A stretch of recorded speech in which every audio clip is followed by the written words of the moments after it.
Welcome to Count Me In. I'm Adam Larson, and today's episode is one you won't want to miss.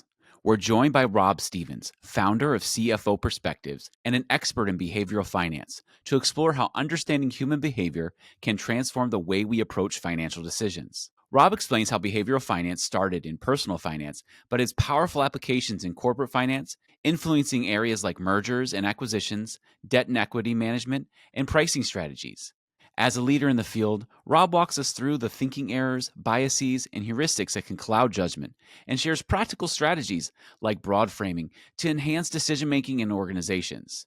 This conversation is packed with insight to help controllers, CFOs, and finance leaders better understand themselves, their teams, and their decisions. So stick around as we dive into behavioral finance with Rob Stevens.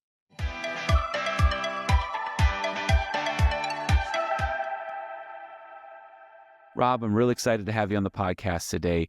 And today we're going to be talking about behavioral finance. And so the best first question would probably be to ask you, so what is behavioral finance and how does it relate to traditional finance? Because I'm sure people are wondering, what are we talking about here? Yeah, that's a great starting point. And the key point to make is it's not completely different than traditional finance. It builds on, it informs traditional finance.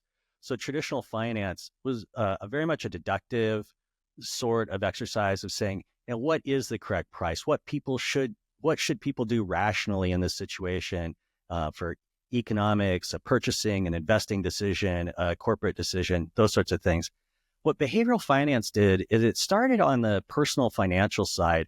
And what researchers were finding was that people were doing things that violated these norms, these expected actions in traditional finance, and particularly to their detriment.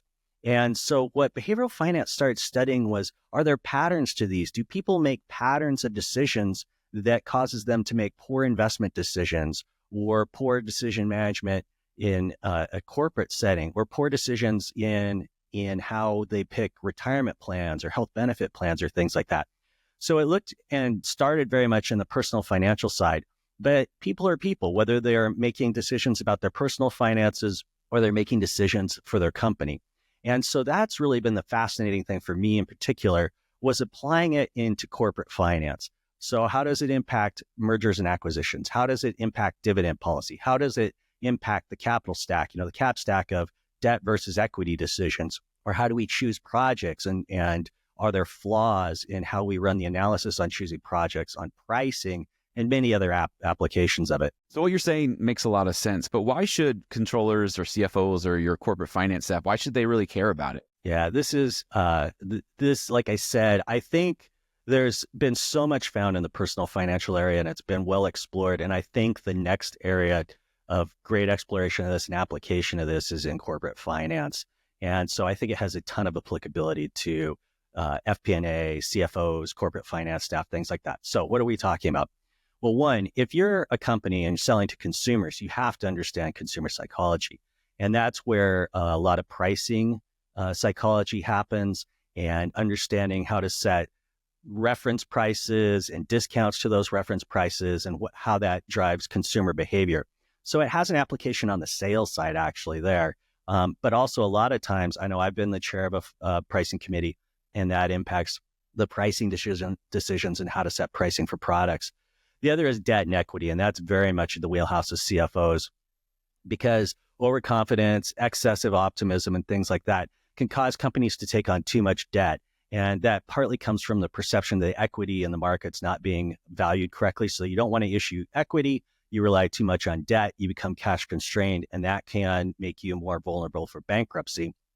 And also has major cash flow implications, because an overconfident manager may see too many opportunities, or especially over-optimistic, maybe too many opportunities, that when you run a net present value analysis, you think there's all these great deals and you invest, but at the same time, you don't want to take on equity to fund those investments. So on the asset side and on the investment side, you're over-investing. And on the funding side, you're not bringing enough investment in and relying too much on debt. So you're really leveraging in a very dangerous way in that situation. A massive area is group decision-making. How do we make good decisions as a management team? And this is really when I started thinking about this. I started when I was a CFO of banks and thinking, how do I keep my head cool, I was the CFO of banks during the Great Recession. It was a hard time to be a CFO of a bank. And so how do I keep my head cool managing the bank and our investment portfolio and other things? And then I started realizing, wow, these findings apply so much to how we make decisions as groups, as a management team of the banks. And so there's a lot of application there of what are good decision-making processes? How can we improve the decision-making process at companies? And then finally, it's ownership too. I've worked for family banks and family-owned businesses. I worked with small business owners, and there's all sorts of wants and desires outside of just pure money. And how do we balance those things in setting up the company to meet those needs, and not just a pure monetary risk reward things. But also too, once again, it gets into dividend policies and understanding the psychology of investors in the equity side, to understand dividends and why they're so valued in the marketplace. A lot of times when people talk about decision making, it's more of, hey, what do the numbers say? And let's make the best decision based on that. But I like that you're bringing up the whole human aspect of decision making, because it's not just about, hey, this is what the numbers say. There's so many other elements. Are there different things, like factors that we should be looking for to making the right decisions, so that we're maybe I'm not asking that correctly, but what are some of the best ways to make good decisions? Because it's not just about the number. Like there's a human aspect based on what you're saying. Right. There's two aspects to that. One is like when we talk about owners, consumers, those sorts of things. What do they want? And particularly in personal finance, it had all been boiled down to risk and reward. And I think in the early days of behavioral finance, the thought was, oh, these people, they just don't understand finance and they're making mistakes just because we're human.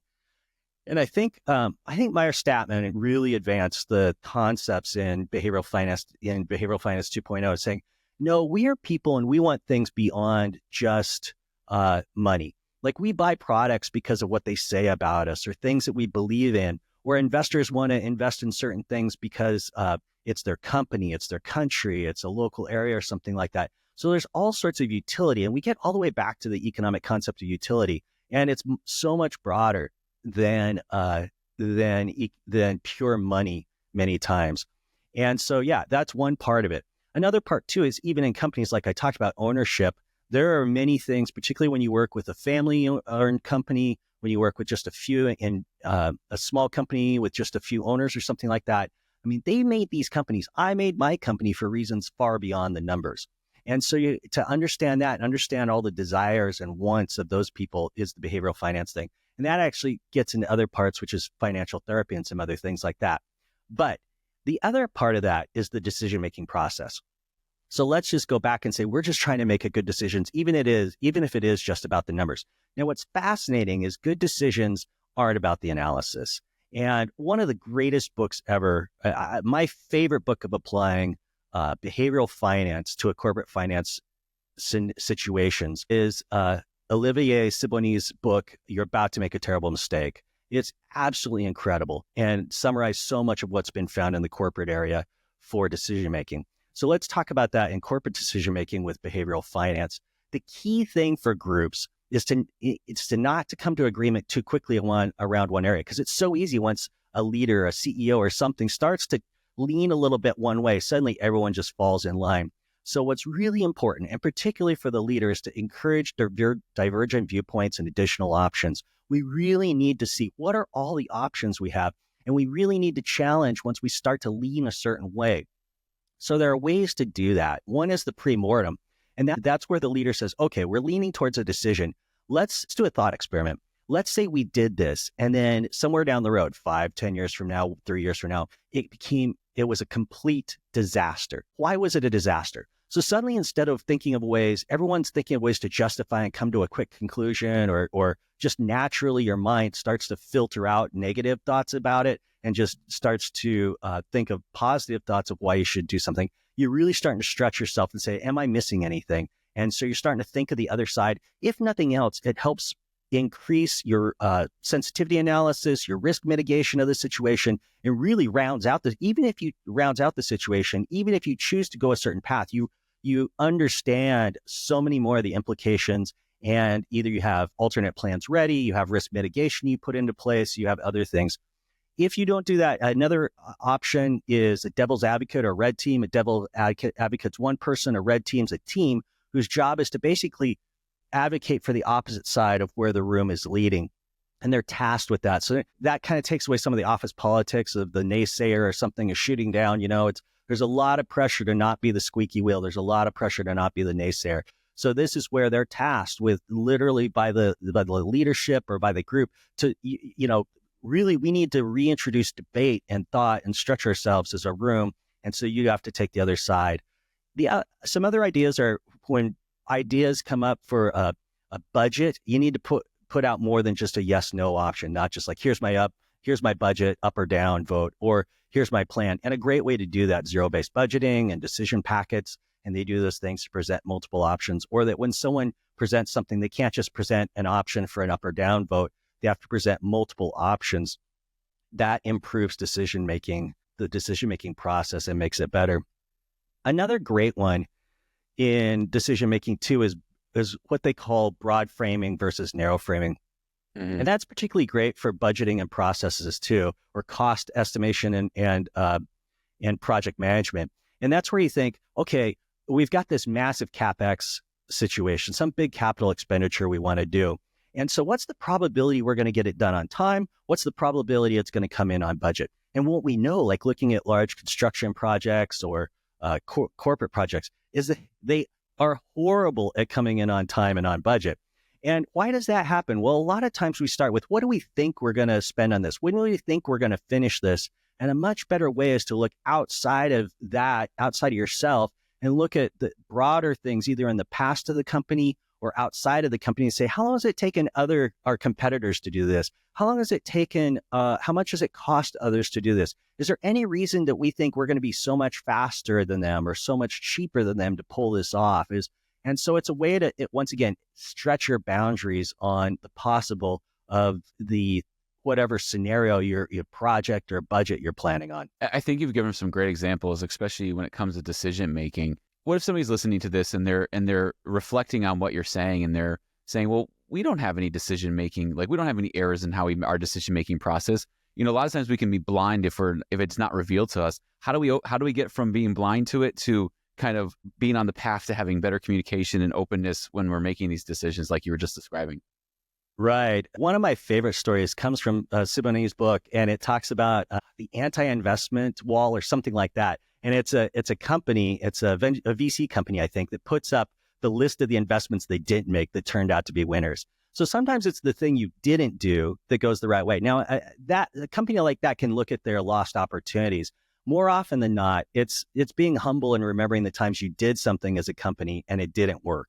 And so a huge part of this is just humility and remembering things. And no one wants to bring up the past or negative things. And in all honesty, a lot of times people who've done bad things in the past aren't with the company anymore. And so there is this kind of survivorship bias that the bad things that happened in the past get quietly put away, aren't talked about. Those people are let go or lose so much political capital they have to go away.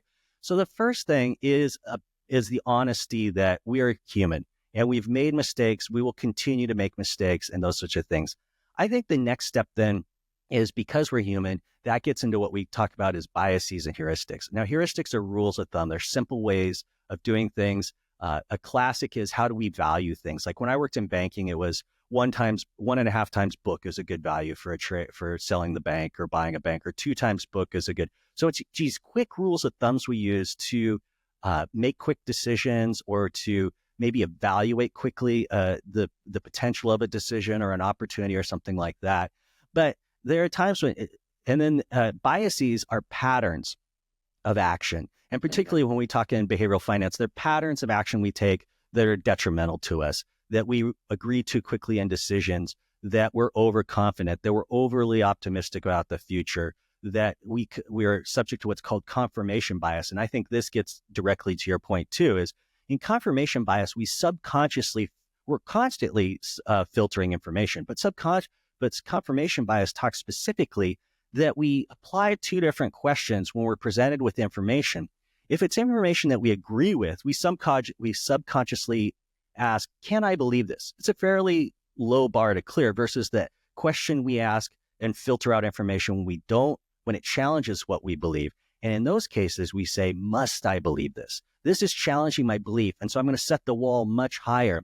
And what this tends to do with confirmation bias is the negative or the whatever challenges what we see or want to believe gets filtered out subconsciously. And then what we want to believe, we just end up further entrenching our current beliefs. And the problem is it leaves us blind to when there's changes in the business environment or things like that.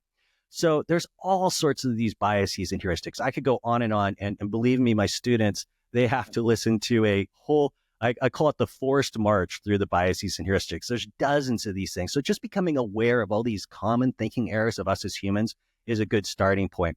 Then once you're aware of them, be aware of the times when you're most susceptible to them. When are you tired? When are you hungry? When are you rushed? When are you stressed out? When are you overwhelmed by the options? You're tending to make a more emotional decision, a decision that may be based more on a heuristic or more vulnerable to these thinking errors. And those are the times then to slow down the decision-making process, challenge where you're going, think about the opposite potentially, bring in outside help, have other people point out when you may be in a cognitive minefield, a dangerous place where you're subject to these things. And that's one reason why companies tend to make better decisions than individuals, is because they naturally slow down the decision-making process. But even then, when you talk in a company, you're subject to groupthink and all those things. And that's where you have to kick in those other things I just talked about a little bit ago to improve the decision-making process of a group. But yeah, it all starts with humility and awareness. Humility and awareness. Yeah, I like that. Well, in those thinking errors you just mentioned, it makes me go back to what you were originally saying in one of the first questions we were talking about, how like debt and equity can, like our thinking errors can affect the amount of debt we have, the amount of equity we can make, those bad types of decisions. How do you overcome that side of it, especially when you're trying to make big decisions that affect your organization? Right. And so I can't remember if I ever completed the thought that I talked about earlier about Olivia's, and you're about to make a terrible mistake, but Olivia cites something when he talks about analysis is just a small part. I think it was like 8% or something of a decision. And the other two pieces are the decision-making process and things outside of your control. I mean, we have to be honest that we live in an uncertain world, that whether you call it luck or fate or just the way things are or stuff happens, that just you can make the greatest decision with the information you have, with the best process, and there are still so many variables outside of your control that will cause an outcome to cause a very bad outcome to a very good decision. So one of the things we have to do too when we look back at our decisions is look back and say, did we use a good decision-making process? Did we really think through the options? Did we challenge ourselves? Things like that. So particularly like with debt and equity, how do we get into that trouble there? That's where you have overconfidence is one of the major drivers of that. By nature, financial leaders like CEOs tend to be just very, very high in overconfidence or over-optimism. Now, a CFO, they can't be too cocky about that either, thinking they're not subject to it, because CFOs are very much subject to overconfidence and over-precision in their forecasts, thinking that we tend to not factor in as much volatility as there is in real life. And so we believe our projections a little too much. And the problem is when the market goes against you and you've got all that debt, you're very, very exposed to cash flow issues and liquidity crises. And then you're talking about bankruptcy, or you're missing massive opportunities to competitors who are cash rich and are really getting the deals in the downturns. So parts of the ways you do that, like we talked about, you think out, you bring in voices, opinions, perspectives that challenge the status quo. That's where you get into sensitivity analysis and really pushing the bounds of sensitivity analysis, what could happen in different scenarios. I think once again, you just have to be honest and with yourself and realize the biases you may have tendencies towards. And so that means you may need to realize that, we keep stacking up this debt and we need to balance out our liquidity. So I come from a banking background. I've been the CFO of a few banks or senior vice president of a few banks. I mean, we are forced by regulation to do all sorts of scenario analysis and stress testing and all sorts of things, particularly after the Great Recession. And so I think a corporation has to do the same sort of things. And what will happen is initially those boundaries will be not far enough, that the world is a much more volatile dangerous place than we originally think. And so you have to start with those boundaries and then push them out, and then look at those scenarios, look at those and stress test your assumptions, or sensitivity test your assumptions to know the key assumptions to these business plans, and then dial in and really see what's the spread on this, and then say, do I need to mitigate the plans we're thinking about? Do I need to be a little bit more flexible and change the plans? Do we need to really balance out and maybe, and not use so much debt, because it's going to, in certain scenarios, it causes liquidity crises for the company that are, not way out there tail risks, but, a little bit out there. And what are we going to do about that? So it's just looking at broadening out into a big and volatile and uncertain world. There's a lot of things uncertain. And as you're, making these decisions and becoming better decision makers within the organization, we might look back and see that there's decisions we made that weren't so good. And part of that is humility and understanding how to adjust that. Why is it so hard sometimes to remove the bad business that we started or bad investments that we did as an organization? Because sometimes it's hard to distance ourselves from them. Yeah, exactly. Interestingly enough, sometimes businesses are too conservative when they look at a project by project basis. And so they need to really look at projects on a portfolio basis, just like an investor needs to look at their portfolio. If we talk modern portfolio theory, that you have to look at, multiple risky assets can have negative correlations. Multiple risky assets can have ways to offset in different economic environments that reduces the overall volatility and improves the overall performance of the portfolio. Companies have to think the same way. And what happens though is, let's say I'm, maybe at a senior level, I do have a portfolio of projects, but if I'm a mid-level manager, I may only have one of those projects. And when it starts to go badly, I'm in a place that's very dangerous from a decision-making perspective, because I have basically two bad options. One, this project's not going well. It may not, we may be losing money or whatever. And for me to end it is a loss, and I'm locking in a loss, and it may be seen as a failure. I may be seen as a failure. And losses are twice as painful as gains is a major finding of behavioral finance. And so I could do that, or I could let it run. I could let it like a rogue trader almost, and let it run. And Hirsch Scheffrin, he has a great book on behavioral corporate finance, and it tackles it more with studies and from an academic perspective. There's a ton of great information. And he asks, though, a very, very difficult question is, do I care more about this project than I care about the performance of the company? And really what I'm saying, it takes a ton of humility and honesty to answer that question. And so and to realize that when someone's in a bad situation like that, they're going to make bad decisions. Usually they're going to take on a ton more risk and cause a ton more losses. And they're looking at the sunk costs, which we've been told even before behavioral finance was all the buzz in finance, that sunk costs, we can't consider the costs we made in the past. We can only do analysis on going forward. Are the revenues in the future going to be better than the gains? And a lot of times companies will do that analysis at the beginning of a project, but not during a project. Maybe at key points, some people use gates and things like that to analysis, or even if someone comes in, you have to ask yourself every now and then, if I were to come into this company, would I have bought this unit? Would I have done this project? And really to look forward on the profitability of these things. And once again, we have to admit there are mistakes in the past and not allow ourselves to double down on them and just waste more and more money after that and throw more money down the hole. So those are the pieces that have to come together we have all these things coming together that we've talked about. We've got overconfidence. We've got the confirmation bias kicking in. We're gamblers in the face of losing choices, or gamblers in the face of losses. And got all these sunk costs that are doing things that cause us to distract us from the true economics of the situation. And it's just a recipe for disaster. It really does sound like a recipe for disaster. And I feel like there's a level of emotional intelligence that's required to really be effective in behavioral finance. Yes, there is. And that's where we have to help each other out. Once again, that it's hard for us to see when we are in these areas that are causing us a tougher time to make good decisions. Like I said, if I'm that manager of a project, a lot of times projects are picked off of median expected value or something like that. But the joke is you gave me something with a P50, a probability, a 50% probability of this sort of outcome, but you have a P90 expectation, meaning you have this huge expectation that it's really going to come out profitability wise. But remember, we did all that analysis to show there could be all sorts of outcomes of these things. And a lot of those outcomes have nothing to do with the decision at the time.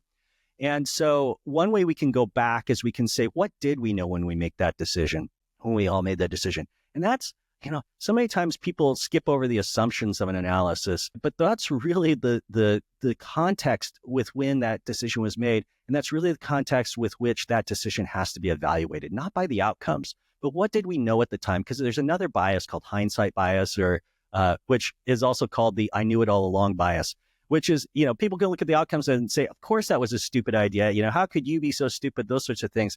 And it's like, hey, we're in it together. We were all, and that's where a management team can say, hey, we were all in the room here together and we made this decision. We have to own it. These were the assumptions. We're not clairvoyant. But from a preventative standpoint, you need that awareness in the room to say, whoa, whoa, whoa, we need to slow down. Whoa, whoa, whoa. We need to bring in the outside voices, conflicting things. And so that's the awareness piece of it too, that, like you said, an emotional intelligence piece of it. And you could talk about it in emotional intelligence, but it's just good decision-making process. It's just good decision management, and it's just pure good management. Yeah, it really is. And I like that, the hindsight bias. It's something that I think we all struggle with. It's like, of course I knew that, but if you asked me at that time, we didn't know it. And that again goes back to the humility of being able to recognize that big time. One of my favorite stories on the hindsight bias comes from personal financial planning, actually. And there's an advisor, and because advisors, doctors, they're much more prone to the hindsight bias anytime you're an agent for someone.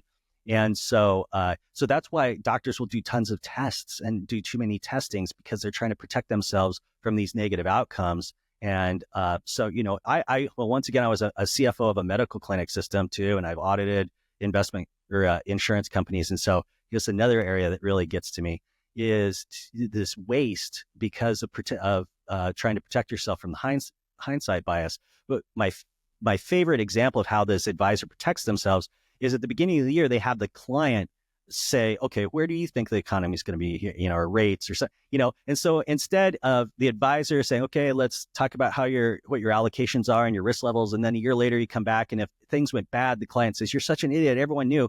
Then the advisor can pull out and say, well, you thought that, the world was going to go this way and it didn't either. And so it kind of puts everyone on the same page of, we can't shoot each other when we were all at the same place and at the same time. And so it's a way to force that honesty.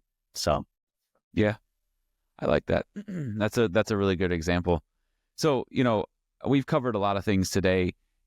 If somebody wants to go and find more information about behavioral finance, obviously they could go see you at your college and take your class, but not everybody is able to do that. Where else can they go to kind of find more information? I know you mentioned a couple books earlier. Right. I think there are a few good options.